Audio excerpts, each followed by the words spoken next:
யோகா என்பது என்ன? மனிதனுடைய பழமையான சொத்து யோகக்கலை. இதுவரை மனிதன் கண்டறிந்த அதிசயங்களிலே மிகவும் அற்புதமான புதையல் யோகக்கலை. ஒவ்வொரு மனிதனும் உடல், மனம், ஆன்மா என்ற 3 விதங்களில் கட்டமைக்கப்பட்டுள்ளான். இம்மூன்றையும் இணைத்து மனிதன் தன்னைத்தானே கட்டுப்படுத்திக் கொள்ள முயலும் போது உடல் அளவிலும் மனதளவிலும் ஆன்மா அளவிலும் உயர்நிலையை அடைகின்ற பயிற்சியே யோகக்கலை. யோகா என்ற சொல் யுஜ் என்ற வடமொழி சொல்லிலிருந்து பெறப்படுகிறது. அதன் பொருள் இணைத்தல், சேர்தல் அல்லது ஒருமுகப்படுத்துதல் என்பதாகும். அப்படி ஒன்று சேர்க்கப்படுகின்ற ஆற்றலை எப்படி பயன்படுத்துவது என்பதைத்தான் இந்த யோகக்கலை நமக்கு கற்றுத்தருகிறது.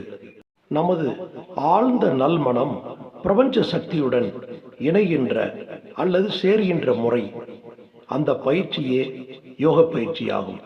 எதற்காக யோகா? யோகா உடல் ஆற்றலை பெருக்கி மனிதனுடைய எல்லா உடல் இயக்கங்களையும் சீராக்கி அதில் இருக்கிற நோய் தொற்றுகளையும் கழிவுகளையும் வெளியேற்றி விடுகிறது.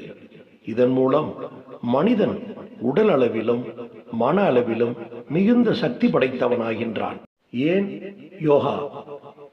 இன்றைய நாகரிக உலகில் மனிதன் வன்மம் மிகுந்தவனாக மாறிவிட்டான். அவன் தன் அகவாழ்வை புறக்கணித்து புற வாழ்வில் முற்றிலும் தன்னை பிணைத்துக் கொண்டு விட்டான். சுருக்கமாக சொன்னால், மனிதன் தன் செயல்களுக்கும் புறச் செயல்களுக்கும் இடையே இருந்த நல்லுறவை இழந்து விட்டான். அந்த நல்லுறவு மனிதனின் வெற்றிகரமான மகிழ்ச்சிகரமான வாழ்க்கைக்கு தேவை என்பதையும் மறந்துவிட்டான்.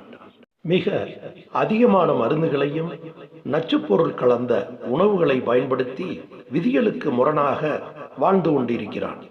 இதனால் மனிதனின் உடல் வளர்ச்சிக்கு தேவையான ஹார்மோன்கள், சுரக்கின்ற சுரப்பிகள் தொந்தரவு செய்யப்பட்டு மனிதனின் மனமும் கலவரப்படுகிறது. இதன் விளைவுகள் நம்மால் இப்போது நேரடியாக அறியப்படாமல் போகலாம். ஆனால் வருகின்ற தலைமுறைகள் அதன் துயரத்தை கண்டிப்பாக அறியும். மனிதன் மெல்ல மெல்ல ஒரு இயந்திரமாக மாறிக்கொண்டு வருகிறான்.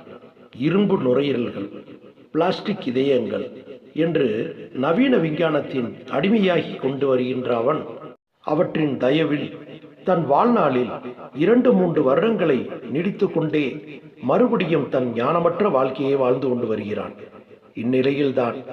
இந்நிலையை மாற்றத்தான் மனிதனுக்கு யோகா தேவைப்படுகிறது. நம் நலம் நம் கையில். நன்றி.